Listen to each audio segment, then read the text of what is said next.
నేడే mega DSC notification 11,062 పోస్టులకు notification విడుదల చేయబోతూ ఉన్నారు.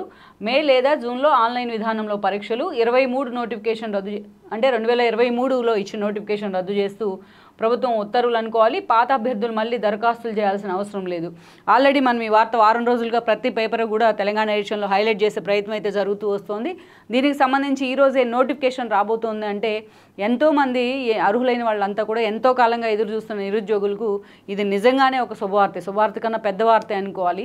అసలు తెలంగాణ ఉద్యమం జరిగిందే నీళ్లు, నిధులు, నియామకాలు అన్న అంశం మీద. నీళ్ల విషయం ఎటెళ్ళింది, నిధుల విషయం ఎటెళ్ళింది అనేది ఇప్పుడు మళ్ళీ 10 ఏళ్ల తర్వాత కాంగ్రెస్ సర్కార్ దాన్ని క్రాస్ చెక్ చేసే ప్రయత్నం చేస్తోంది.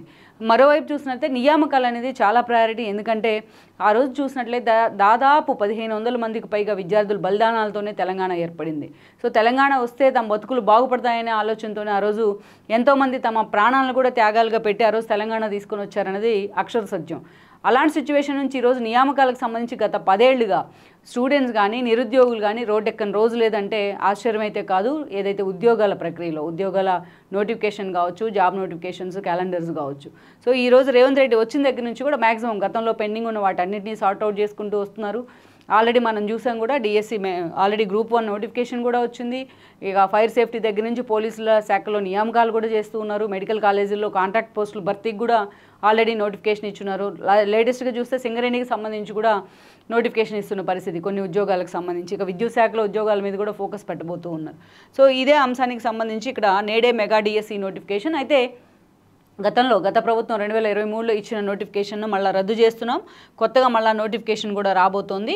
సో మే లేదా జూన్లో ఈ షెడ్యూల్ అయితే ఉండే అవకాశం ఉంటుంది. ఎగ్జామ్ ఎప్పుడు ఉంటుంది అనేది పూర్తి స్థాయిలో మనకి నోటిఫికేషన్ వస్తే కానీ అవగాహన రాదు. అదేవిధంగా పాత అభ్యర్థులు మళ్ళీ దరఖాస్తు చేయాల్సిన అవసరం లేదు. బట్ అప్లికేషన్ మాత్రం వెరిఫై చేసుకోవాల్సిన అవసరం ఉంటుంది గతంలో పెట్టిన అప్లికేషన్ని అనే అంశాన్ని ఆ గైడ్ లైన్స్ని కూడా ప్రధానంగా ఇచ్చినారు. దాదాపు 11,062 పోస్టులకు ఈ రోజున డిఎస్సి నోటిఫికేషన్ వెలువడబోతోంది. సో రేవంత్ రెడ్డి గురువారం తన నివాసంలో ఈ నోటిఫికేషన్ అయితే రిలీజ్ చేయబోతూ ఉన్నారు. దీనిలో మనం ఒకసారి చూసినట్లయితే ఏ కేటగిరీలో ఎన్ని పోస్టులు ఉన్నాయనే అంశాన్ని కూడా హైలైట్ చేసింది ఈనాడు. ఇక్కడ చూస్తే వీటిలో స్కూల్ అసిస్టెంట్ పోస్టులు 2629 ఉన్నాయి. భాషా పండితులు 727 ఉన్నాయి. పీఈటీలు 182 ఉన్నాయి. ఎస్జిటీలు 6508 పోస్టులు ఉన్నాయి.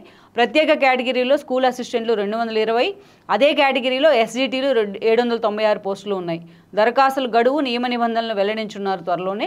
మే లేదా జూన్ నెలలో 10 రోజుల పాటు ఆన్లైన్ విధానంలో పరీక్షలు నిర్వహించే అవకాశం ఉంటుంది.